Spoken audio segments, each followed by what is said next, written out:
أنفسنا ومن سيئات أعمالنا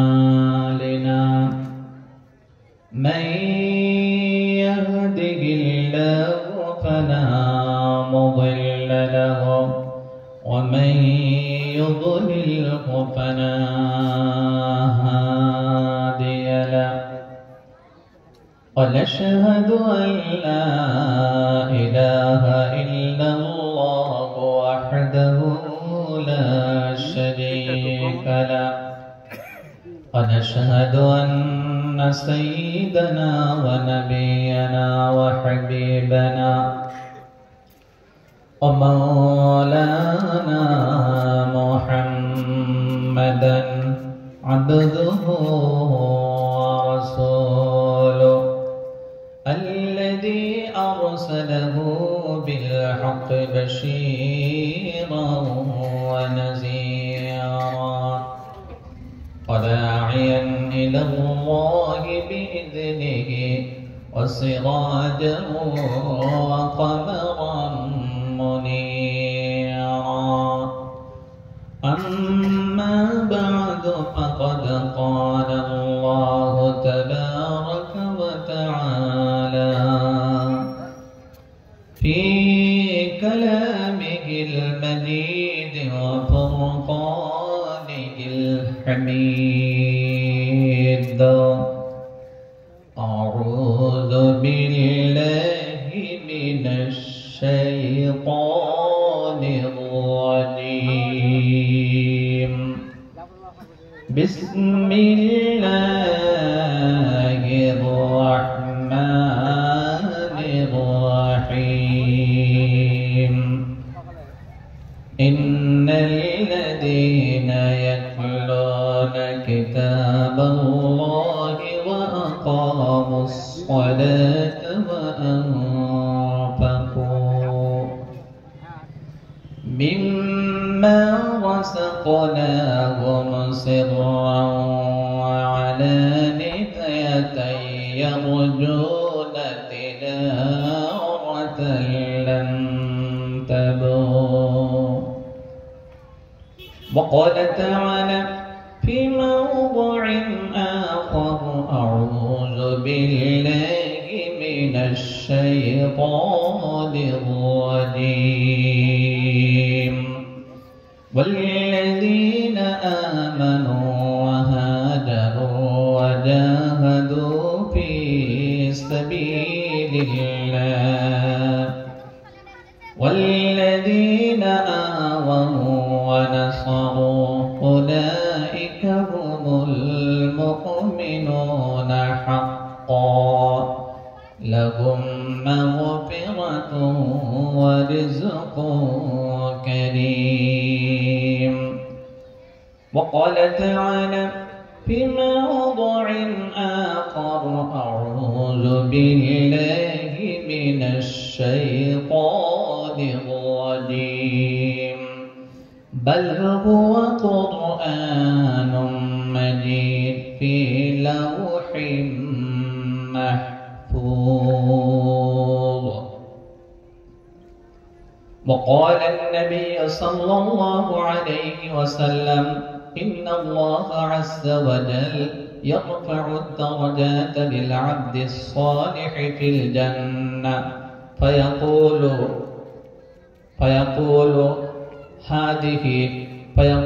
باستغفار ولدك لك رواه أحمد أو كما قال النبي صلى الله عليه وسلم وقال النبي صلى الله عليه وسلم من قرأ القرآن فاستزهر فأحل حلاله وحرم حرامه أدخله الله الجنة وشفعه في 10 من أهل بيته كلهم قد وجبت له النار أو كما قال النبي صلى الله عليه وسلم وقال تعالى في شان حبيبه آمرا ومخبرا إن الله وملائكته يصلون على النبي يا أيها الذين صلوا عليه وسلموا تسليما اللهم صل على محمد وعلى آل محمد كما صليت على إبراهيم وعلى آل إبراهيم إنك حميد مجيد اللهم بارك على محمد وعلى آل محمد كما باركت على إبراهيم وعلى آل إبراهيم إنك حميد مجيد जिंदगी में बंदगी तो कारण है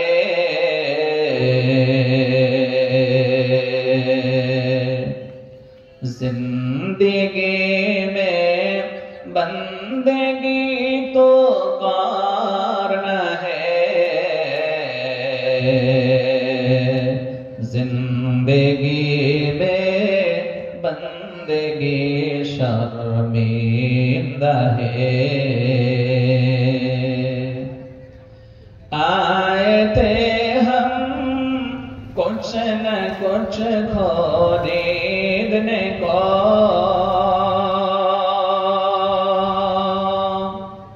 आए थे हम कुछ न कुछ खरीदने को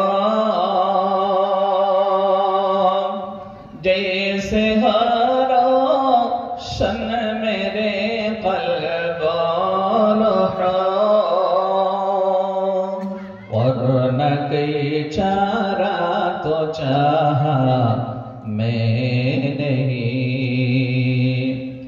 जिंदगी में बंदगी तो कारण है जिंदगी में बंदगी शर्मिंदा है जिंदगी में बंदगी शर्मिंदा है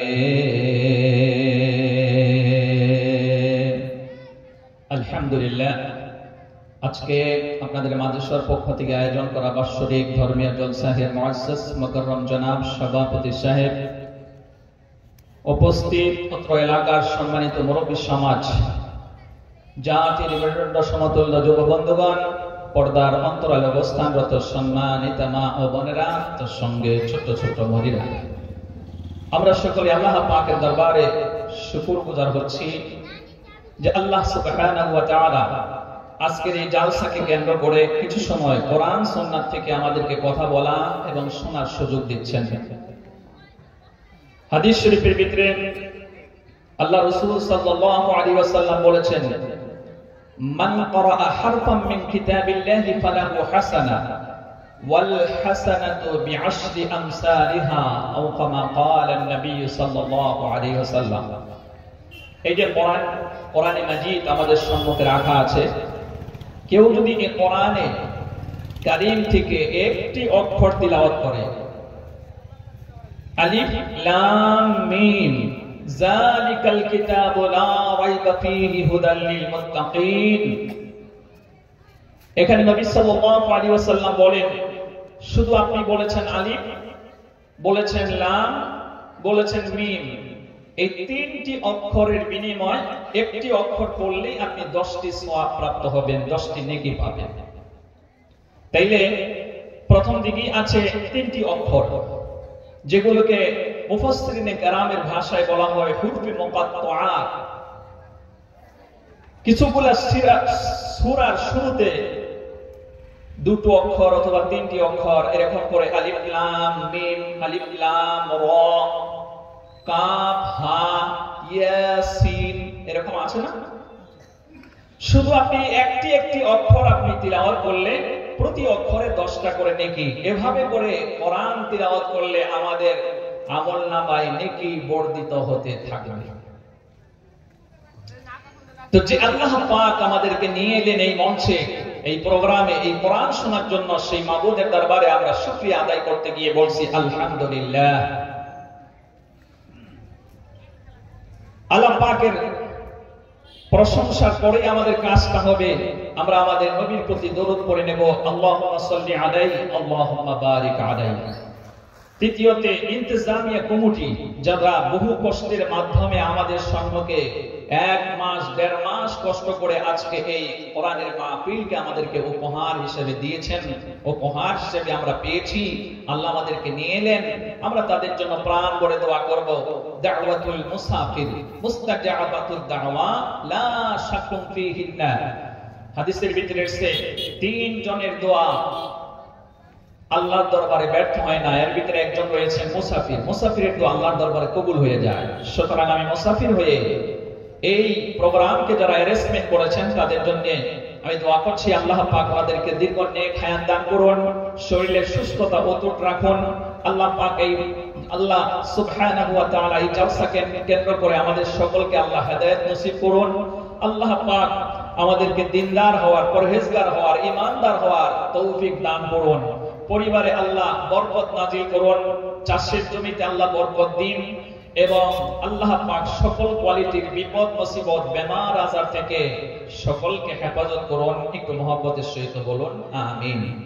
আসুন আমরা কোরআনে কারীম থেকে কয়েকখানা আয়াত তিলাওয়াত করেছি, আসুন এই আয়াতগুলোর ভিতরে আল্লাহ পাক আমাদেরকে কি বলতে চান আসুন তা আমরা একটু লক্ষ্য করি। আল্লাহ পাক এই কোরআন অবতীর্ণ করে আল্লাহ সুবহানাহু ওয়া তাআলা এই কোরআনকে নাযিল করে তিনি বলেছেন, ইন্না আনজালনাহু কুরআনান আরাবিয়্যান লাআল্লাকুম তা'কিলুন। 12 নম্বর পারা সূরা ইউসুফের 2 নম্বর আয়াতে আল্লাহ বলেন যে এই কোরআনটাকে অবতীর্ণ করা হয়েছে নিশ্চয়ই আরবি ভাষায়।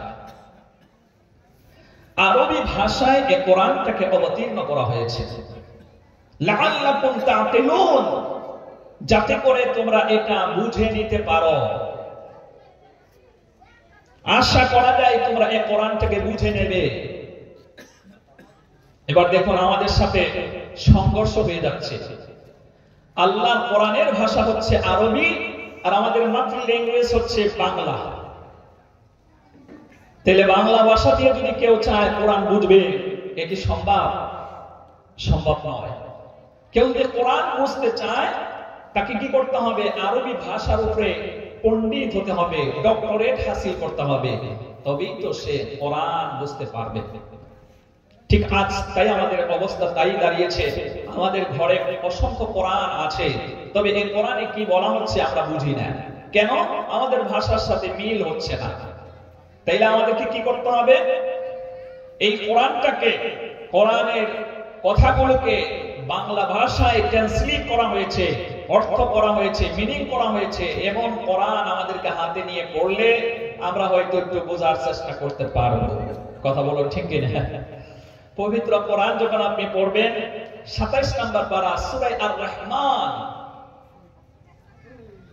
আল্লাহ রাসূল সাল্লাল্লাহু আলাইহি ওয়াসাল্লাম আইয়ামে জাহিলিয়াতের যুগে মক্কা নগরীতে আপন জাতির কাছে, কওমের কাছে তিনি যখন দাওয়াত দিচ্ছিলেন তখন নবী করিম সাল্লাল্লাহু আলাইহি ওয়াসাল্লাম বলেছিলেন তোমরা রহমানের ইবাদত করো। কোরআনে কারীম যখন আপনি স্টাডি করবেন 17 নম্বর পারা সূরা আল আম্বিয়া যখন বের করবেন 25 নম্বর আয়াতে আল্লাহ তাআলার বক্তব্য, আল্লাহ পাক বলেন ওয়ামা আরসালনা মিন ক্বাবলিকা মির রাসূলিন ইল্লা নূহি ইলাইহি আন্নাহু লা ইলাহা ইল্লা আনা ফা'বুদুন। আল্লাহ তাআলা বলেন হে নবী শুধু আপনি নন, আপনার আগেও যত আমি নবী রাসূল এই পৃথিবীতে প্রেরণ করেছিলাম সকল নবীর কাছে আমার পক্ষ থেকে ওহী ছিল, অর্থাৎ ওহী পাঠিয়েছিলাম। ওহী পাঠানোর মাধ্যমে তাদেরকে দাওয়াত দেওয়া হয়েছিল আল্লাহ তাআলার দাসত্ব করবে, গোলামি করবে, ইবাদত করবে, তারই প্রতি ঈমান এনে তারই দাসত্ব করতে হবে, গোলামি করতে হবে। আল্লাহু আকবার। কিন্তু মক্কার মুশরিকেরা, নবী সাল্লাল্লাহু আলাইহি ওয়াসাল্লামের কওমের লোকেরা, এরা তো এক আল্লাহ রাব্বুল আলামিনের দাসত্ব করে নাই, গোলামি করে নাই, বরং এর পরিবর্তে আল্লাহকে বাদ দিয়ে বিভিন্ন দেব দেবীর পূজার মধ্যে তারা মত্ত ছিল। 33 কোটি দেবতার পূজা অর্চনা করত, প্রতিমার পূজা অর্চনা করত। নাউযুবিল্লাহ। আল্লাহ তাআলা কোরআনে কারীম যখন আপনি তিলাওয়াত করবেন, আপনি পড়বেন সূরা ইব্রাহিম 52টা আয়াতের হচ্ছে 35 নম্বর আয়াত। হযরত ইব্রাহিম আলাইহিস সালাম নিজের জাতিকে লক্ষ্য করে বলেন, ওয়া ইয ক্বালা ইব্রাহিম রাব্বি ইজআল হাযাল বালাদা আমিনা ওয়াজনুবনি ওয়া বানিয়া আন না'বুদুল আসনাম রাব্বি ইন্নাহুন্না আযলালনা কাসীরাম মিনান নাস। ইব্রাহিম আলাইহিস সালাম দোয়া করছিলেন, হে রব্বুল আলামিন, এই কাবার জায়গাটাকে, কাবার এরিয়াটাকে, ওয়া ইয ক্বালা ইব্রাহিম রাব্বি ইজআল হাযাল বালাদা আমিনা, আপনি এই জায়গাটাকে আপনি আমান দান করেন, শান্তি দান করেন, নিরাপত্তা দান করেন। আর ওয়াজনুবনি ওয়া বানিয়া আন না'বুদাল আসনাম, আপনি আমাকে এবং আমার ছেলে সন্তানদেরকে আপনি এই মূর্তি পূজা থেকে আপনি বাঁচিয়ে দেন। তার কারণ হলো রব্বি ইন্নাহুন্না আযলালনা কাসীরাম মিনান নাস, কারণ এই প্রতিমাগুলো অনেককেই ধ্বংস করে ফেলেছে, অনেককেই তাওহীদ থেকে সরিয়ে তাদেরকে শিরকের মধ্যে লিপ্ত করেছে। সুতরাং আপনি আমাকে এবং আমার ছেলে মেয়েদেরকে, আমার জাতিকে আপনি বাঁচিয়ে দেন। এই তাওহীদ থেকে সরে গিয়ে তারা শিরকের মধ্যে লিপ্ত হয়ে গেছে, প্রতিমার পূজা অর্চনা করে, সুতরাং ওখান থেকে আপনি আমাদেরকে বাঁচান।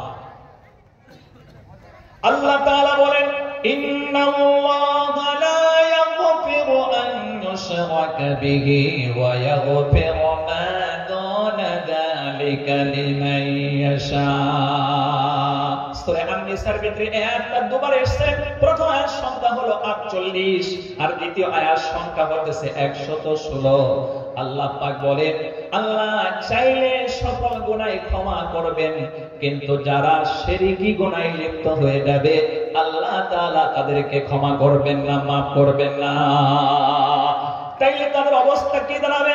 ইন্নাহু মান ইউশরিকু বিল্লাহি ফাকাদ হারামাল্লাহু আলাইহিল জান্নাতা ওয়া মা'ওয়াহুন নার ওয়া মা লিল-যালিমিন মিন আনসার।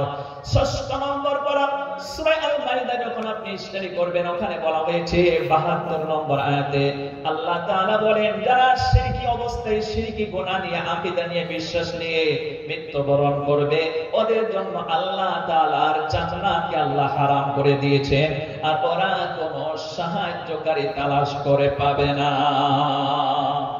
কিয়ামতে ওরা আল্লাহর দরবারে গিয়ে সাহায্যকারী তালাশ করে ওরা পাবে না। ওরা আজকে মনে করছে, মা না'বুদুহুম ইল্লা লিয়ুকাররিবুনা ইলাল্লাহি যুলফা। 24 নম্বর পারা আপনি যখন বের করবেন সূরা জুমার 3 নম্বর আয়াতে আল্লাহ তাআলা বলেন, ওরা এদের প্রতিমার পূজা করে কেন, দেবদেবীর পূজা করে কেন? আল্লাহ তাআলা জানিয়ে দিচ্ছেন, ওরা মনে করে এরা আল্লাহর দরবারে গিয়ে আমাদের ব্যাপারে সুপারিশ করে আল্লাহর কাছ থেকে নাজাত পাইয়ে দেবে। নাউযুবিল্লাহ। এই চিন্তা চেতনা নিয়ে ওরা ওদের ইবাদত করে।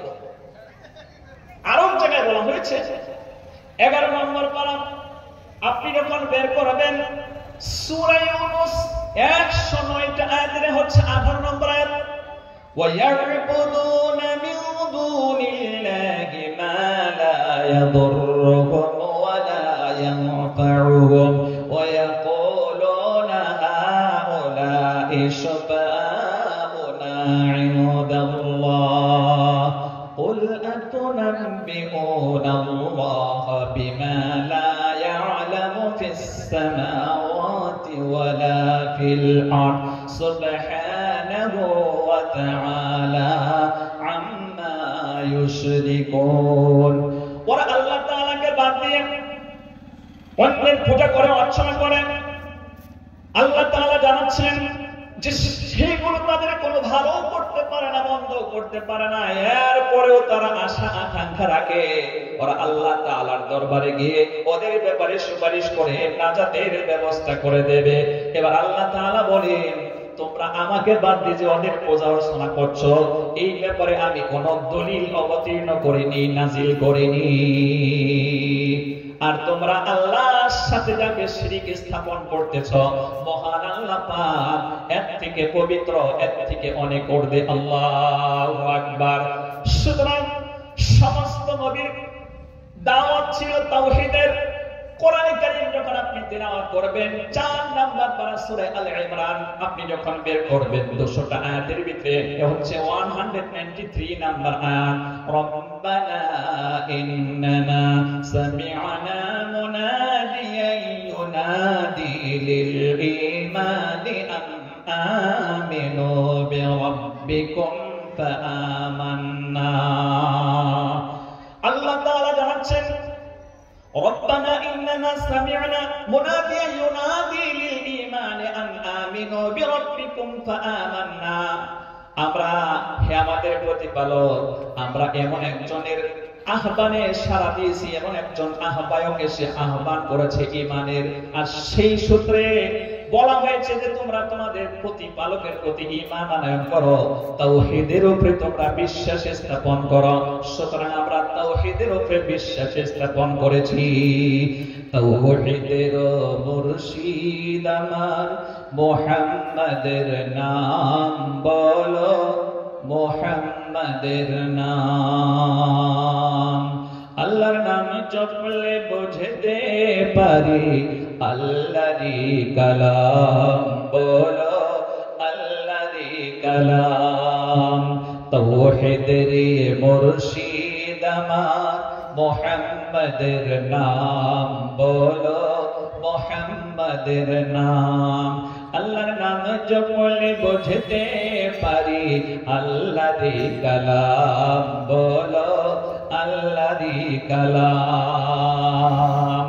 আল্লাহর রাসূল যখন এই তাওহীদের দিকে তাদেরকে দাওয়াত দিচ্ছিলেন, কাবা ঘরের ভিতরে 307টা মূর্তি তারা রেখে পূজা অর্চনা করছিল। এমনটা সময় আল্লাহর রাসূল গিয়ে বললেন, তোমরা তাওহীদের উপরে প্রতিষ্ঠিত হয়ে যাও, আল্লাহ তাআলার ইবাদত করো।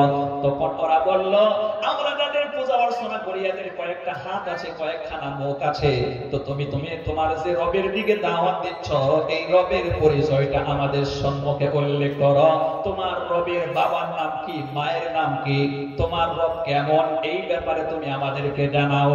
আল্লাহর রাসূল সাল্লাল্লাহু আলাইহি ওয়াসাল্লাম এই কথা শোনার সাথে সাথে থমকে দাঁড়িয়ে গেলেন। কারণ আল্লাহ তো ছেলেও নেই, মেয়েও নেই, আল্লাহর বাবাও নাই, মাও নাই। কথা বলুন ঠিক কিনা?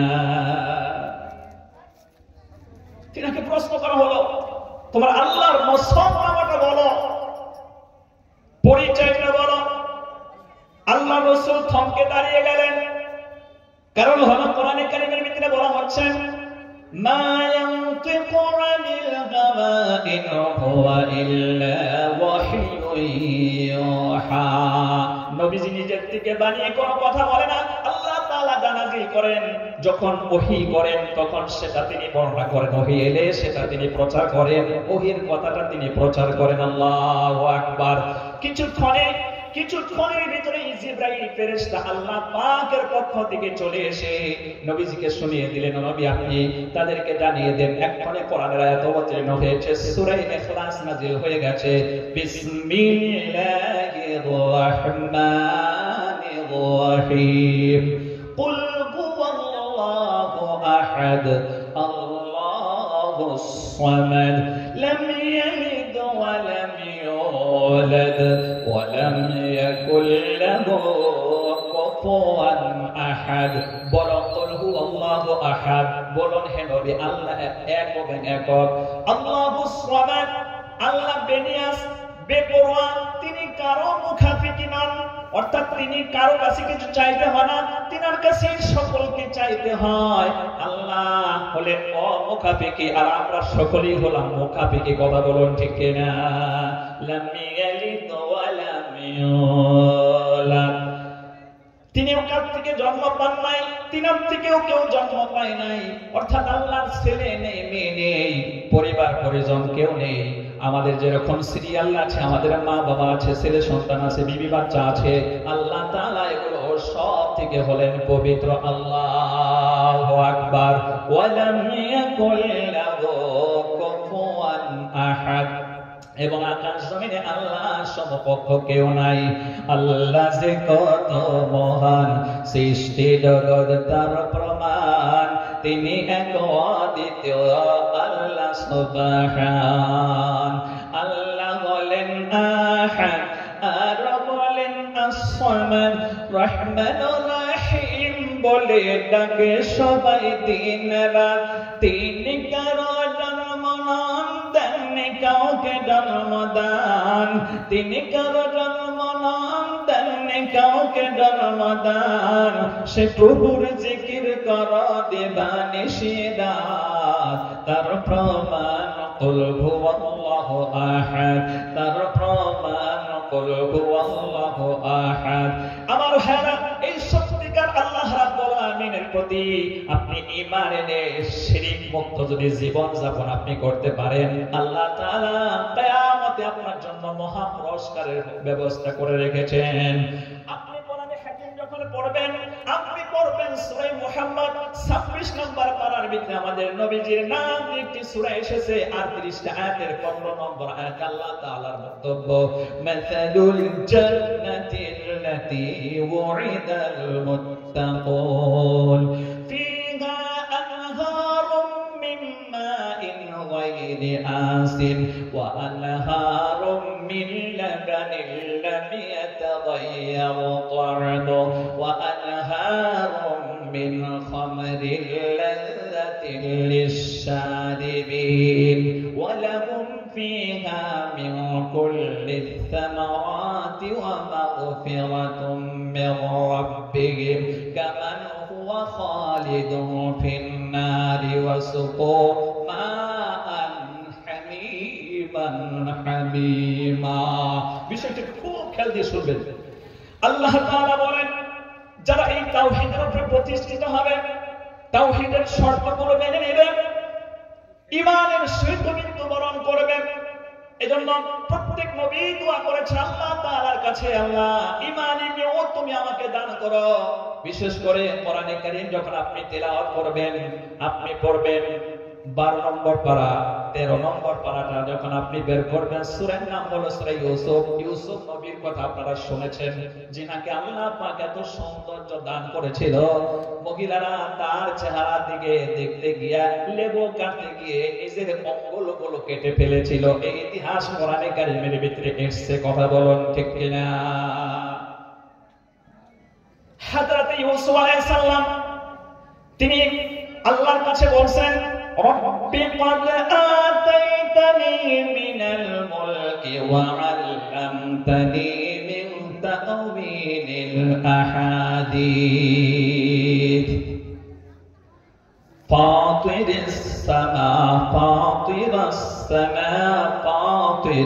সামাওয়াতি ওয়াল আরদ আনতা ওয়ালি ফিদ দুনিয়া ওয়াল আখিরাহ توفني مسلما وألحقني بالصالحين। ইউসুফ আলাইহিস সালাম আল্লাহর প্রশংসা করছেন, রব্বি ক্বাদ আতাইতানি মিনাল মুলকি ওয়া আল্লামতানি মিন তা'ওয়িলিল আহাদিস। হে আমার প্রভু, আপনি আমাকে কিছু রাজত্ব দান করেছেন, মিশরের রাজত্ব ইউসুফ আলাইহিস সালামকে আল্লাহ দান করেছিলেন। আল্লাহ তাআলা তার পাশাপাশি মানুষ যখন স্বপ্নে কিছু দেখে, এই স্বপ্নের ব্যাখ্যাটা কি হবে, এর প্রতিফলটা কি হবে, সেটা আপনি আমাকে বোঝার ক্ষমতা দিয়েছেন। আর আপনি হলেন আসমান এবং জমিনের স্রষ্টা। সুতরাং আল্লাহ তাআলা আনতা ওয়ালিয়্যি ফিদ দুনিয়া ওয়াল আখিরাহ, আপনি আপনি হচ্ছেন আমার দুনিয়া এবং আখিরাতের অভিভাবক। আপনি আমার গার্জিয়ান, আপনি হলেন অভিভাবক। সুতরাং আপনার কাছে আমার প্রার্থনা, আনতা ওয়ালিয়্যি ফিদ দুনিয়া ওয়াল আখিরাহ তাওফানি মুসলিমা ওয়া আলহিকনি বিস সালিহিন। আপনার কাছে আমি কামনা করছি, প্রার্থনা করছি, আপনি আমাকে ঈমানদারের মওত দান করুন, ঈমানের হালতে মৃত্যু দান করুন এবং আপনার নেক বান্দাদের সাথে আপনি আমাকে শামিল করুন। আল্লাহু আকবার। আমার ভাইরা, ঈমানি মওত এত সুন্দর, এই দুনিয়া থেকে যদি আপনি যতটা পরিমাণ ঈমান নিয়ে মৃত্যুবরণ করতে পারেন, আল্লাহ পাক খুশি হয়ে সন্তুষ্ট হয়ে কিয়ামতের দিবসে জান্নাতের ভিতরে আল্লাহ পাক আমার ভাইরা এই দুনিয়ার 10টা পৃথিবী সমতুল্য একটি জান্নাত আপনাকে উপহার স্বরূপ আল্লাহ দেবেন। আল্লাহু আকবার। প্রিয় ভাই, ঈমানের মওত, ঈমান নিয়ে বেঁচে থাকা, ঈমানের উপরে মৃত্যুবরণ করা, এর চাইতে আর বড় সফলতা কোনটাই হতে পারে না। আমাদের সকলের গন্তব্য স্থান হচ্ছে জান্নাত। জান্নাত। আল্লাহ তাআলা বলেন, কুল্লু নাফসিন যায়িকাতুল মাউত ওয়া ইন্নামা তুওয়াফাউনা উজুরাকুম ইয়াওমাল কিয়ামাহ ফামান যুহজিহা আনিন নারি ওয়া উদখিলাল জান্নাতা ফাকাদ ফাজ ওয়া মাল হায়াতুদ দুনিয়া ইল্লা মাতাউল গুরুর। 4 নম্বর পারা যখন আপনি বের করবেন, আপনি 185 নম্বর আয়াতটা যখন আপনি তিলাওয়াত করবেন, সেখানে বলা হয়েছে, সূরা আল ইমরানের ভিতরে বলা হয়েছে, every soul taste of the day ফরজান কো এক মর্তবা মওত কা পিয়ালা চাখনা হি হোগা। মরণ আসবে, এটা অবধারিত নিশ্চিত। সুতরাং এই মওত আপনার এমন অবস্থায় হলো, ঈমানের হালতে আপনার মওত হলো, ঈমানের সাথে সাথে আমলে সলিহ অর্জন করাটা হলো জরুরি। অর্থাৎ আপনি ঈমানের হালতে মৃত্যুবরণ করলেন, ঈমানের সাথে সাথে নেক আমলগুলো আপনার ছিল, তাইলে আল্লাহ তাআলা জানিয়ে দিচ্ছেন এই ঈমান এবং নেক আমলের মাধ্যমে তুমি কিয়ামতের দিবসে পরীক্ষা থেকে পাস করতে পারলে, জাহান্নাম থেকে বেঁচে নিজের জন্য জান্নাতকে ওয়াজিব করতে পারলে ফাকাদ ফাস। এটাই হলো বড় কামিয়াবি, এটাই বড় কামিয়াবি। কারণ ঈমানের বদলতে, নেক আমলের বদলতে আল্লাহ তাআলা আপনাকে 10টা পৃথিবীর সমতুল্য জান্নাত দেবে, যেই জান্নাতের ভিতরে ফিহা আনহারুম মিন মাইন গায়রি আসিন, অসংখ্য কোয়ালিটির নহর সমূহ প্রবাহিত হতে থাকবে। যেখানে ওই 15 নম্বর আয়াতের ভিতরে বলা হয়েছে 4 কোয়ালিটির নহর হবে, সেখানে থাকবে দুধের নহর সমূহ, তারপরে শরাবের নহর সমূহ, সুমিষ্ট পানির নহর সমূহ, এবং فيها أنهار من ماء غير آسن وأنهار من لبن لم يتغير طعمه وأنهار من خمر لذة للشاربين وأنهار من عسل مصفى। عسل মানে শহদ, শহদ হচ্ছে মধু। মধু হাদিসের ভিতরে এসেছে, হাযিহি হাব্বাতু সাউদা কুল্লু দাঈন দাওয়াউন ইল্লা আল মাউত। এ হচ্ছে কালো দানা, এ হচ্ছে সব রোগের ঔষধ, তা হচ্ছে কালো জিরে। আর কোরআনে একটি জিনিসের প্রশংসা করা হয়েছে খাদ্য সামগ্রীর ভিতরে থেকে, আর তাকে বলা হয়েছে শিফা। সেটা কি? মধু। শিফাউল লিন্নাস, এটা মানুষের রোগের শেফা। আর ওই জান্নাতের ভিতরে আপনি অসংখ্য মধুর নহর গুলো পাবেন। কিসের কারণে? যখন ঈমান থাকবে, পাশাপাশি আমলে চলে নিয়ে মৃত্যুবরণ করবেন, তখন আল্লাহ তাআলা আপনাকে এই ফেসিলিটি দেবে। তাহলে ঈমানের কতটা দাম! আজকে আমরা ঈমান হারা হয়ে যাচ্ছি, ঈমান আমাদের ভিতর থেকে চলে যাচ্ছে। আর এই ঈমানের কথাগুলোই এই মাদ্রাসায় পড়ানো হয়, কোরআনে কারীম এবং হাদিস থেকে এই ঈমানের আলোচনা, ঈমানের শিক্ষাটাই দেওয়া হয়। ঈমানের শিক্ষা নাই বলে আজকে আমরা ঈমান থেকে দূরে সরে যাচ্ছি। আমলে সলেহের শিক্ষা আমাদের ভিতরে নাই বলে আমলে সলেহের থেকে আমরা দূরে সরে গিয়ে আমরা কোরআন তিলাওয়াতের মাধ্যমে নেক আমল অর্জন করার কথা ছিল। সময় সময়ে কোরআন পড়ে ওটা বুঝে নিজের ভিতরে আমল করার চেষ্টা করার দরকার ছিল। আজকে কোরআন না পড়ে কোরআনের ভিন্ন জিনিস, কোরআনের দুশমন, কোরআন তিলাওয়াতের দুশমন, সেটাকে আমরা অ্যাকসেপ্ট করছি। সেটা কি? কোরআনে কারীম যখন আপনি তিলাওয়াত করবেন, সূরা লোকমান 34 আয়াতের হচ্ছে 6 নম্বর আয়াত, 21 নম্বর পারার ভিতরে এই সূরাটা পেয়ে যাবেন। আল্লাহ তাআলা বলেন, ওয়া মিনান নাসি মান ইয়াশতারি লাহুয়াল হাদীথি লিয়ুদিল্লা আন সাবিলিল্লাহি বিগাইরি ইলমিন ওয়া ইয়াত্তাখিযাহা হুজওয়া উলাইকা লাহুম আযাবুম মুহিন। আল্লাহ তাআলা বলেন, লোকেদের ভিতরে কিছু লোক এমন আছে যারা অপ্রয়োজনীয় বস্তু ক্রয় করে। কোরআনের ভাষায় যেটাকে বলা হয়েছে লাহওয়াল হাদিস। মুফাসসিরিনে কেরাম, সমস্ত মুফাসসিরিনে কেরাম একমত, উলামায়ে কেরাম একমত, লাহওয়াল হাদিস দিয়ে অর্থ করা হয়েছে গান, বাদ্য, থিয়েটার, নর্তনতিকা, এই সকলগুলোকে লাহওয়াল হাদিস বলা হয়। এগুলো কোরআনের বিরুদ্ধ জিনিস, কিন্তু আমরা ওটাকেই ক্রয় করে নিয়েছি। প্রত্যেকজন লোকের হাতে মোবাইল আছে অথবা গাড়িতে, ঘরের ভিতরে টিভি আছে, কে বলে ওয়াকম্যান লাগানো আছে। এগুলোর মাধ্যমে ঘন্টার পর ঘন্টা আমরা গান শুনি, থিয়েটার দেখি, নর্তনতিকা দেখি, ও নিয়ে আমাদের 24 ঘন্টা ব্যস্ত হয়ে গেছি।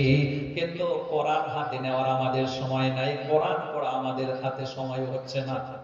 বরং এই আয়াতের তাফসীরের ভিতরে আল্লামা ইবনে কাসির রাহমাতুল্লাহ আলাইহি এবং তাফসীরে মাজহারি আল্লামা সানাউল্লাহ পানিপতি রাহমাতুল্লাহ আলাইহি তিনারা উল্লেখ করেছেন, আল্লাহ রাসূল যখন এই কোরআন দিয়ে মক্কা নগরীতে দাওয়াত দিচ্ছিলেন, ইসলামের দিকে মানুষকে দাবিত করছিলেন, তাওহীদের দিকে যখন নিয়ে আসছিলেন, আমার বন্ধুগণ, মক্কা নগরীতে বিরাট বড় একজন ব্যবসায়ী লোক ছিল। ওই লোকটার নাম হলো নজর ইবনে হারিস।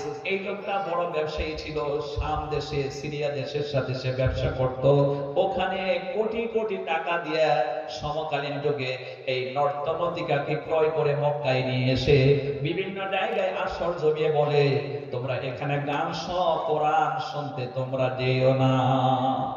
আরে আজকে মুসলমান সেইগুলো না বুঝে ওগুলো আমাদের ঘরে প্রতিনিয়ত শুনতেছি, কিন্তু কোরআন তিলাওয়াত আমাদের সময় নাই, কোরআন হাতে নিয়ে কোরআন পড়ার আমাদের সময় নাই। সুতরাং আমার বন্ধুগণ, আসুন আমরা সেই হারাম কাজটা বাদ দিয়ে হালাল পথে চলে আসি। আল্লাহর কোরআন তিলাওয়াত করলে আপনার বাড়িতে অনবরত রহমত নাজিল হতে থাকবে। আল্লাহ তাআলা বলেন, ইন্নাল্লাযীনা ইয়াতলুনা কিতাবাল্লাহ, নিশ্চয়ই যারা কোরআন তিলাওয়াত করে, নিশ্চয়ই যারা ঈমান আনার পরে কোরআন তিলাওয়াত করে। হাদিস শরীফের ভিতরে উসাইদ ইবনে হুযাইর রাদিয়াল্লাহু তাআলা আনহু নামের এক সাহাবী, খুব গরীব সাহাবী ছিলেন। সাহাবারা এত আমাদের মতো ধনী ছিলেন না। বিল্ডিং 5 তলা 4 তলা, 10 বিঘা 50 বিঘা 100 বিঘা জমির মালিক তিনারা ছিলেন না, কিন্তু তাদের দিলটা ঈমান দিয়ে ভরপুর ছিল, নেক আমল দিয়ে ভরপুর ছিল। আল্লাহু আকবার।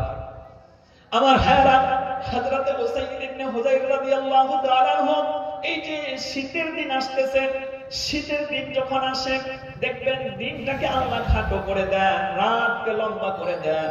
কোরআনে কারীমের ভিতরে আল্লাহ তাআলা এই পাওয়ারটা এভাবে বর্ণনা করেছেন, কুল আরাআইতুম ইন জাআলাল্লাহু আলাইকুমুল লাইলা সারমাদান ইলা ইয়াউমিল কিয়ামাহ। আল্লাহ তাআলা বলেন, তোমরা আমি আল্লাহকে বাদ দিয়ে যাদের পূজা অর্চনা করো, যাদেরকে ডাকাডাকি করো, যাদেরকে বিশ্বাস করো, ওদের কি ক্ষমতা আছে? আমি আল্লাহ তাআলা যদি চাই, এই যে রাত বানিয়েছি, এই রাতকে লম্বা করে টান দিয়ে নিয়ে একবারে কিয়ামত পর্যন্ত শুধু রাতই বানিয়ে দেব। আল্লাহ এটা পারেন না? কথা বলছেন না কেন আপনারা?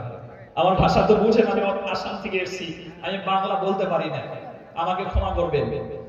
আল্লাহ তাআলা পাওয়ারের কথা বলছেন যে আমি চাইলে এই যে রাত বানিয়েছি এটাকে টান দিয়ে একবারে এমন লম্বা করে দেব, কিয়ামত পর্যন্ত শুধু রাতই থাকবে, আর দিন বানাবো না।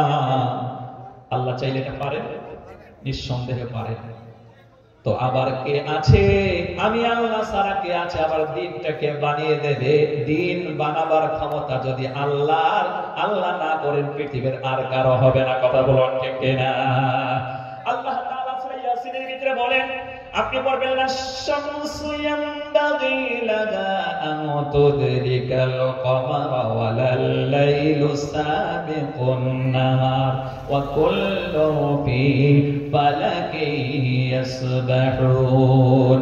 আল্লাহ তাআলা চন্দ্র সূর্য সৃষ্টি করেছেন, রাত এবং দিন বানিয়েছেন, চন্দ্র এবং সূর্যকে আল্লাহ তাআলা বলে দিয়েছেন এই কক্ষপথে টাইমলি ঘুরবি, টাইমলি ঘোরানোর মাধ্যমে দিন হবে, রাত হবে, মাস হবে, বছর হবে। আল্লাহ তাআলা আবার রাত এবং দিনকে বলেছেন নির্দিষ্ট সময়ে তোরা রাতকে রাত বানিয়ে দিবি, দিনকে দিন বানিয়ে দিবি। আল্লাহ তাআলা বলেন সূর্যের জন্য ক্ষমতা রাখে না, সে চাঁদকে অতিক্রম করে যাবে এবং রাত অতিক্রম করতে পারবে না দিনের।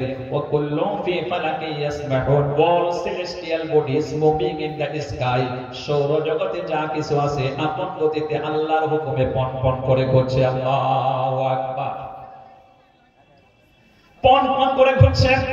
সুতরাং তাওহীদের উপরে প্রতিষ্ঠিত হয়ে ওই আল্লাহ তাআলার প্রশংসায়, আল্লাহ তাআলার ইবাদতে নিজেকে নিয়োজিত করতে হবে, সর্বাধিক সর্ব অবস্থায় নেক আমলের ভিতরে থাকতে হবে। সুতরাং আল্লাহর নবীর ওই সাহাবী আমার বন্ধুগণ উসাইদ ইবনে হুযাইর রাদিয়াল্লাহু তাআলা আনহু, শীতের মৌসুম, রাতটা লম্বা হয়ে গেছে, প্রায় রাত 1টা-2টোর দিকে সজাগ পেয়ে গেছেন, আর ঘুম আসছে না।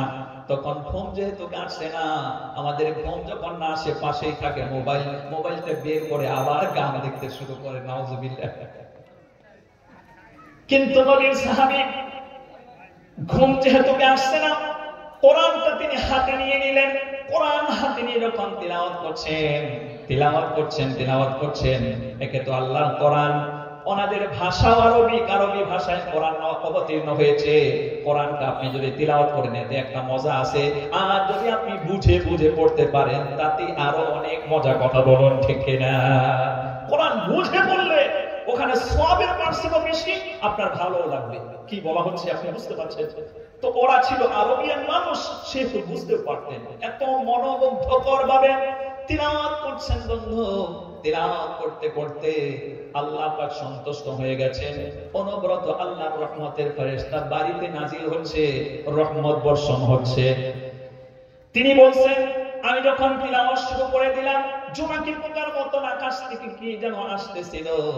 এটা দেখে আমি যে ঘরের মধ্যে শুয়েছিলাম, যে ঘরের মধ্যে আমি বসে তিলাওয়াত করছিলাম, একই ঘরের ভিতরে আমার বিবি শুয়ে আছে, আমার বিবির পাশে আমার ছেলে ইয়াহিয়া শুয়ে আছে। সুতরাং আমার পাশে আমি গরিব মানুষ, একটা ঘরের ভিতরে আমি একটা ঘড়ি বসি, ওই ঘড়িটাও পাশে বাঁধা আছে। যখন আমি কোরআন তিলাওয়াত শুরু করলাম, আকাশ থেকে জোনাকি পোকার মতন অন্ধকারে যখন আসছিল, টিপ টিপ করে আওয়াজ আসছে, আর এটা দেখে আমার ঘড়িটা লাফাতে শুরু করে। আমি ভয়েতে তিলাওয়াত বন্ধ করে দিলাম। এমন ভাবে ঘড়িটা লাফাচ্ছে যেন লাফাতে আমার ছেলে যে পাশে শুয়ে আছে ওকে পদ আঘাত করে মেরে ফেলে নাকি। এই ভয়েতে আমি তিলাওয়াত বন্ধ করি। আকাশ থেকে আসা জোনাকি পোকার মতন যে আলো আসছিল, ওটাও আসা বন্ধ হয়ে গেল। তখন আমি আবার থমকে একটু অপেক্ষা করেন, আবার মন চাচ্ছিল কোরআন তিলাওয়াত করব, আবার তিলাওয়াত শুরু করলে আকাশ থেকে আবার যেন কি নাজিল হচ্ছিল। এই দেখে ঘুরি লাফাতে শুরু করে, ভয়েতে আমি তিলাওয়াত বন্ধ করি।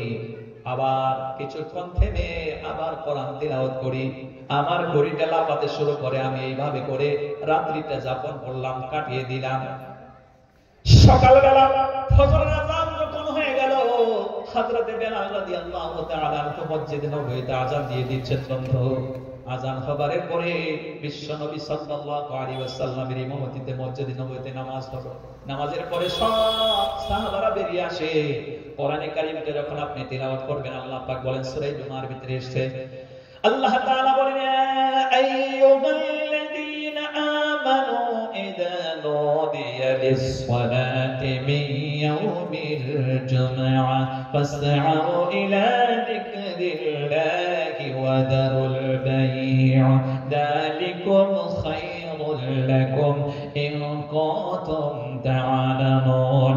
ও বিশ্বাসীরা, যখন তোমরা জুমার আযান শোনো, আযান যখন শুনতে পাও, তখন তোমরা মসজিদে গমন করে সালাত কায়েম করো।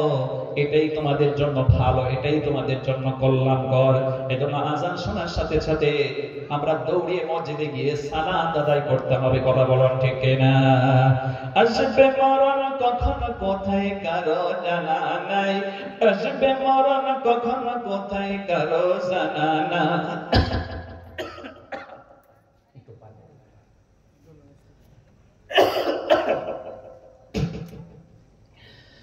আসবে মরণ কখনো কোথায় কারো জানা নাই, আসবে মরণ কখনো কোথায় কারো জানা নাই। জানাজার নামাজের আগে নামাজ পড়ো ভাই তোমরা, জানাজার নামাজের আগে নামাজ পড়ো ভাই।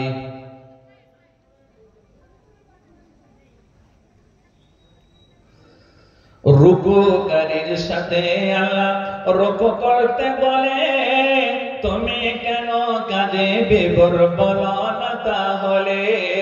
রুকুকারীর সাথে আল্লাহ রুকু করতে বলে, তুমি কেন কাজে বিভোর বলো না তাহলে। দিলটা ডোবাও তিলাওয়াতে নেকি আয়াতে আয়াতে, দিলটা ডোবাও তিলাওয়াতে নেকি আয়াতে আয়াতে। কথা বলো রবের সাথে নামাজে দাঁড়াই তোমরা, জানাজার নামাজের আগে নামাজ পড়ো ভাই। আসবে মরণ কখনো কোথায় কারো জানা নাই, আসবে মরণ কখনো কোথায় কারো জানা নাই। জানাজার নামাজের আগে নামাজ পড়ো ভাই তোমরা, জানাজার নামাজের আগে নামাজ পড়ো ভাই। সিজদারত বান্দা রবের কাছাকাছি হবে, ঘুমিয়ে সময় কাটাও তুমি কে কারণে হবে। সিজদারত বান্দা রবের কাছাকাছি হবে, ঘুমিয়ে সময় কাটাও তুমি কে কারণে তবে। সকাল দুপুর সন্ধ্যা রাতে, সকাল দুপুর সন্ধ্যা রাতে ইবাদতে ইবাদতে মওলা পাকের প্রিয় হতে নামাজ পড়া চাই তোমরা, জানাজার নামাজের আগে নামাজ পড়ো ভাই। আসবে মরণ কখনো কোথায় কারো জানা নাই, আসবে মরণ কখনো কোথায় কারো জানা নাই। জানাজার নামাজের আগে নামাজ পড়ো ভাই তোমরা, জানাজার নামাজের আগে নামাজ পড়ো ভাই।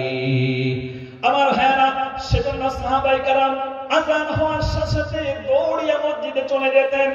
ওই আমলটা আমাদের জীবনেও থাকতে হবে, কারণ নামাজবিহীন মুমিনদেরকে হাশর ময়দানে ইন্নামা ইউহাসাবু বিল আবদু ইয়াউমাল কিয়ামাতি বিন আমালিহি সালাতুহু, নিশ্চয়ই মুমিনদেরকে কিয়ামতের দিবসে সর্বপ্রথম জিজ্ঞেস করা হবে, বান্দা তুমি নামাজ পড়েছিলে কিনা। সাহাবী দৌড়িয়ে মসজিদে নববীতে নামাজ আদায় করলেন। নামাজ আদায় করার পরে কাজটাই হলো আল্লাহ তাআলা বলেন, ফাইদা কুদিয়াতিস সালাত ফান্তাশিরু ফিল আরদ ওয়াবতাগু মিন ফাদলিল্লাহ।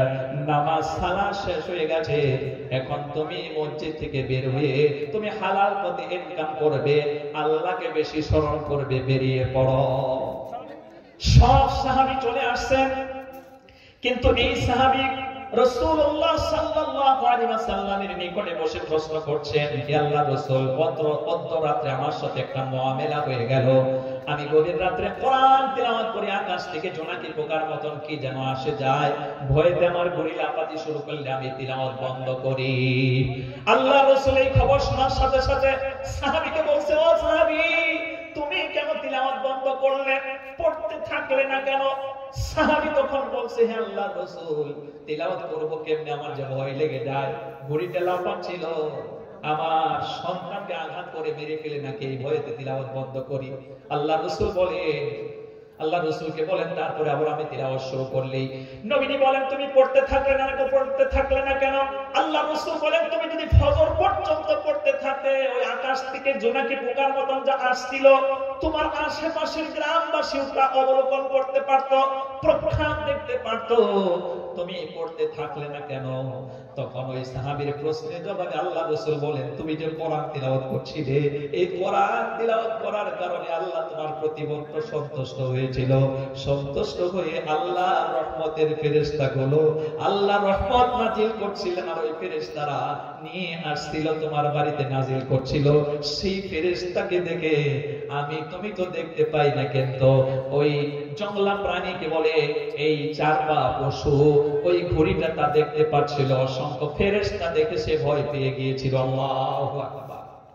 সুতরাং আমার ভাইরা, এই হাদিস আমাদেরকে প্রমাণ করে আমরা যদি ঘরে কোরআন তিলাওয়াত করি, আমার বন্ধুগণ, আল্লাহর রহমত পতিত হতে থাকবে, নাজিল হতে থাকবে। সুতরাং আমরা বেশি বেশি কোরআন তিলাওয়াত করব।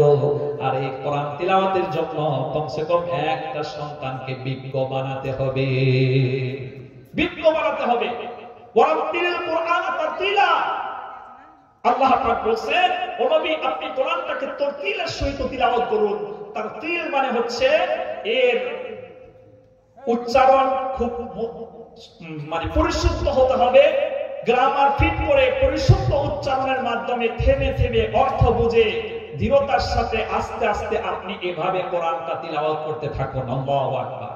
সুতরাং যেভাবে কোরআন তিলাওয়াত করলে আল্লাহর রহমতের ফেরেশতা নাজিল হতে থাকবে, এই কোরআন তিলাওয়াত আমরা আওয়াম মানুষ যারা তিলাওয়াত করি, এটা কিন্তু ওইভাবে হয় না। ওয়ারাত্তিলিল কুরআন তারতিলা, পরিশুদ্ধভাবে কোরআন তিলাওয়াত করতে হলে কমসে কম একটা সন্তানকে আপনি মাদ্রাসায় ভর্তি করাতে হবে। আর ওই মাদ্রাসায় হুজুরের পাশে বসে বসে তিনি শিখিয়ে দেবেন, গ্রামার সহ উচ্চারণ সহ শিখাবেন। ওইভাবে কোরআন তিলাওয়াত যখন করা হবে, তখন আল্লাহর ফেরেশতা নাজিল হতে থাকবে রহমত নিয়ে। আল্লাহু আকবার।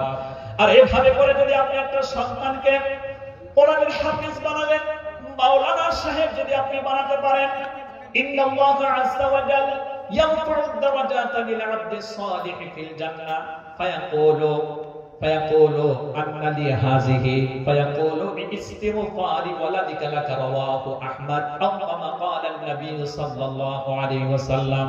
আল্লাহ রাসূল বলেন, কিছু মা বাবা আল্লাহ তাদের জান্নাত দেবেন। জান্নাত দেওয়ার পরে জান্নাতে পৌঁছে, জান্নাতে কয়েকটা ক্লাস আছে, কয়েকটা শ্রেণী আছে, মিনিমাম 8টা ক্লাস আছে। First position, second position, third position, তারপরে 4 পজিশন, 5 পজিশন, 6 পজিশন, 7 পজিশন এবং 8 পজিশন।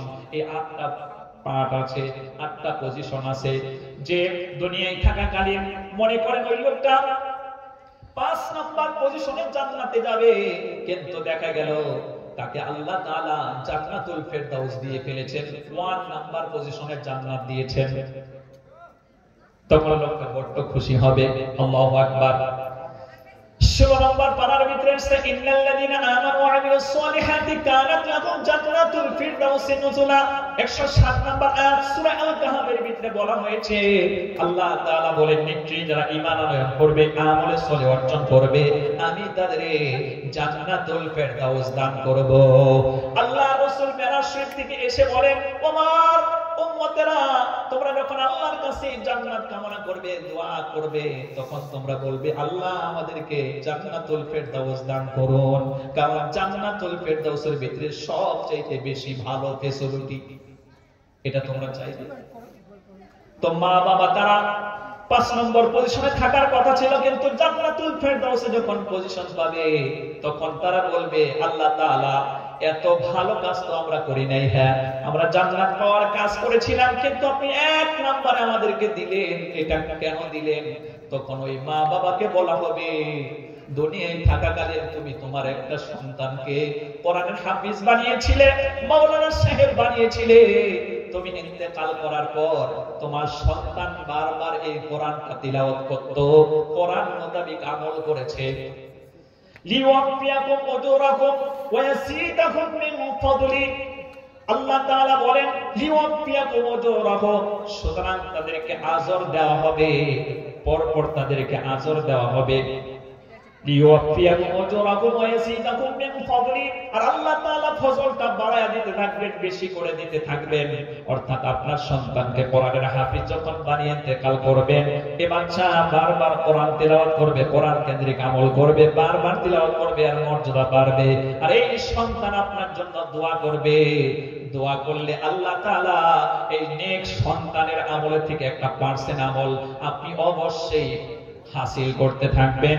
এর বিনিময়ে আল্লাহ তাআলা জান্নাতে আপনার সুউচ্চ মাকাম দান করবে, জান্নাতুল ফেরদাউস দান করবে। আল্লাহু আকবার। এজন্য একটা করে সন্তান হলেও কোরআনের হাফেজ বানান, মাওলানা বানান, কিয়ামতে এর দ্বারা আপনি উপকৃত হতে পারবেন। আল্লাহ পাক আপনার মর্যাদা জান্নাতে বাড়িয়ে দেবে। যারা সাধন করে, এই কাজটা যারা করে, এই কাজের মধ্যে যারা নিয়োজিত থাকে, আল্লাহ রাসূল সাল্লাল্লাহু আলাইহি ওয়াসাল্লাম বলেন, আল্লাহ রাসূল সাল্লাল্লাহু আলাইহি ওয়াসাল্লাম বলেন, খায়রুকুম মান তাআল্লামাল কুরআনা ওয়া আল্লামাহু।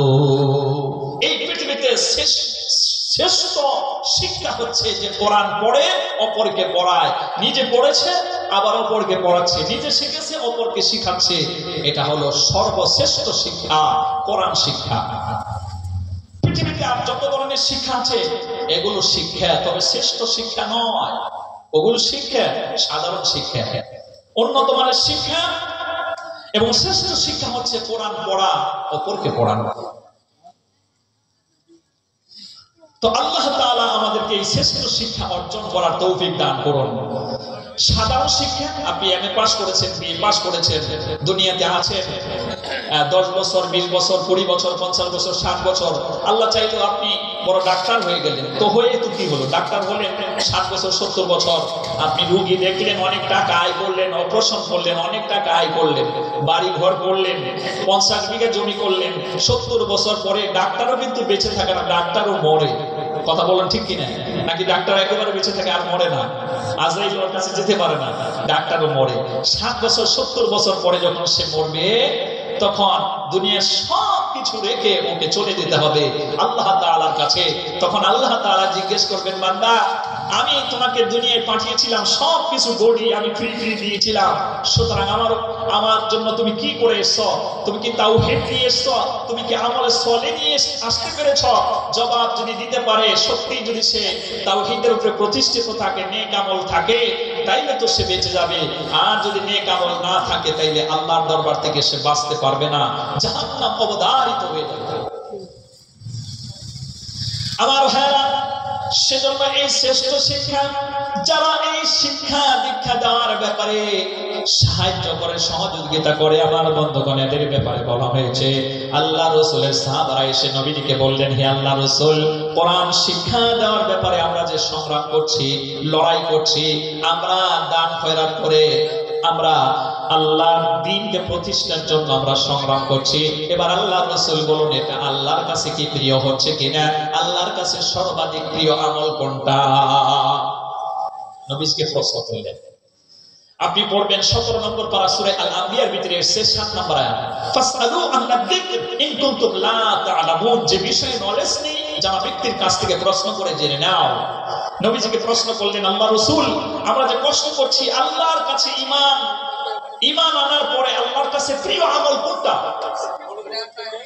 নবী সাল্লাল্লাহু আলাইহি ওয়াসাল্লামকে প্রশ্ন করা হলে আল্লাহ রাসূল চুপ থাকলেন। এমনটা সময় কোরআনে কারীমের আয়াত অবতীর্ণ হতে শুরু করে। 28 নম্বর পারার ভিতরে সূরা সদ বলে একটা সূরা পাবেন, ওই সূরাটা অবতীর্ণ হয়ে যায়, 14টা আয়াত আছে। এখানে আল্লাহ তাআলা ওই প্রশ্নের জবাব দিয়েছেন, ইন্নাল্লাহা ইউহিব্বুল লাযীনা ইউকাতিলুনা ফি সাবিলিহি সাফফান কাআন্নাহুম বুনিয়ানুম মারসুস। আল্লাহ তাআলা বলেন, নিশ্চয়ই যারা আমার দ্বীনকে প্রতিষ্ঠিত করার জন্য, কোরআনকে প্রচার করার জন্য কাতারবদ্ধ হয়ে, ঐক্যবদ্ধ হয়ে, সীসা ডালা প্রাচীরের মতন শক্ত হয়ে যারা লড়াই করে, সংগ্রাম করে, জান এবং মাল দিয়ে আল্লাহর রাস্তায় সংগ্রাম করে, আল্লাহর কাছে এটাই হলো সর্বাধিক প্রিয় আমল। সুবহানাল্লাহ। সাহাবারা বড় খুশি হয়ে গেলেন। আরে এই ইসলাম প্রচারের ব্যাপারে, কোরআন প্রচারের ব্যাপারে সাহাবারা দান করতে করতে, আমার বন্ধুগণ, অনেক দান করেছেন এবং তারা সংগ্রাম করে, লড়াই করে, হাত চলে গিয়েছে, পা কাটা গেছে, শহীদ হয়েছে। আমার বন্ধুগণ, কেউ একেবারে পুরো জীবনটাই শহীদ করে দিয়েছেন। তখন সাহাবারা স্বস্তির নিঃশ্বাস ফেললেন। আরে এটা যদি সর্বাধিক প্রিয় আমল হয়, তাইলে কিয়ামতে আল্লাহর দরবারে গিয়ে মহাপুরস্কারের আমরা আশা করতে পারি। আল্লাহু আকবার। সুতরাং আমার বন্ধুগণ, রাত গভীর হয়ে গেছে, আমি আর আলোচনা লম্বা করছি না। আসুন আল্লাহর কাছে আমরা ঈমানের পরে সর্বাধিক ভালো আমল করার চেষ্টা করি। আল্লাহ রাসূলের এই মাদ্রাসাটাকে ধরে রেখে এখান থেকে কোরআন প্রচার হবে, কোরআনের আলোচনা হবে, কোরআনের মাওলানা সাহেব হবে, হাবিব সাহেব হবে। এদেরকে যদি আমরা সাহায্য করতে পারি, আল্লাহর কাছে সর্বাধিক প্রিয় আমল। সুতরাং আল্লাহ তাআলা সম্পদ আমাদেরকে দিয়েছেন। ইন্নাল্লাযিনা ইয়াতলুনা কিতাবাল্লাহ ওয়া আকামুস সালাহ, নিশ্চয়ই যারা কোরআন তিলাওয়াত করে, সালাত কায়েম করে, ওয়া মিম্মা রাযাকনাহুম, এবং আল্লাহ পাক যা সম্পদ দিয়েছেন এই সম্পদ থেকে তারা আল্লাহর রাস্তায় খরচ করে, সিররান ওয়া আলানিয়া, প্রকাশ্যে খরচ করে, গোপনে খরচ করে। মহান আল্লাহ তাআলা বলেন, লা খাউফুন আলাইহিম ওয়া লা হুম ইয়াহজানুন, তাদের কোনো ভয় থাকবে না, তাদের কোনো চিন্তা থাকবে না। আখিরাতে আল্লাহ তাআলা তাদেরকে হেফাজত করবেন, বাঁচিয়ে আল্লাহ তাআলা তাদের জান্নাত দান করবেন। ওই জান্নাত পাওয়ার আশায় কোরআনের প্রতিষ্ঠানকে আমরা ডেভেলপ করি, এটাকে আমরা দান খয়রাতের মাধ্যমে এটাকে আমরা ডেভেলপ করি, উন্নত করি, ধরে রাখার চেষ্টা করি। আসেন কোন আল্লাহর বান্দা 1000 টাকা অথবা 500 টাকা আল্লাহর কোরআন প্রচার হবে এই জন্য দান করে আপনি সর্বাধিক উত্তম কাজ করবেন, ভালো কাজ করবেন। আসেন কোন ভাই 100 টাকা অথবা 200 টাকা, 500 টাকা, 1000 টাকা আপনি যারা এখনো দান করেননি তারা আমার কাছে দিতে পারেন, আমি তাদের ব্যাপারে দোয়া করব। মুসাফির হয়ে এসেছি, আমার হাতে কিছু আপনারা দান খয়রাত করুন। আসুন। দান করির মাতা পিতা আল্লাহ সুখে রেখো কবরে, নূরের তাজ মাথায় দিয়ে আল্লাহ ওঠাইও হাসরে। 50 কেজি ধান। আলহামদুলিল্লাহ, জমিতে ধানের চাষ করেছেন, ফলনও দেখতে পাচ্ছি। আল্লাহ তুমি ভালো দিয়েছ। ভাইয়া 50 কেজি ধান দিয়ে মাদ্রাসাকে সাহায্য করবে। আল্লাহ তাআলা কবুল করুন। লোকের মা বাবার জীবনের গুনাহ খাতা মাফ করুন। আমিন। আলহামদুলিল্লাহ, মুরব্বী সাহেব 100 টাকা দান করলেন, আরেকজন 50 টাকা দিয়েছেন। আল্লাহ তাআলা কবুল করুন, মনের নেক আশা পুরো করুন। আল্লাহ জীবনের সব গুনাহ আল্লাহ ক্ষমা করে দিন। আমিন। দানাকারীর মাতা পিতা আল্লাহ সুখে রেখো কবরে, নূরের তাজ মাথায় দিয়ে আল্লাহ ওঠাইও হাসরে। আমিন আমিন। আলহামদুলিল্লাহ, একজন 50 টাকা দিয়েছেন। যুবক বন্ধু আল্লাহ তাআলা 250 টাকা নগদ দান করে দিলেন। এই যুবক ভাইকে তুমি দীর্ঘজীবী করো, হায়াত বাড়িয়ে দাও, ইনকামে বরকত দাও। যুবক বন্ধুর মা বাবার জীবনের গুনাহ খাতা আল্লাহ মাফ করে দাও। আমিন।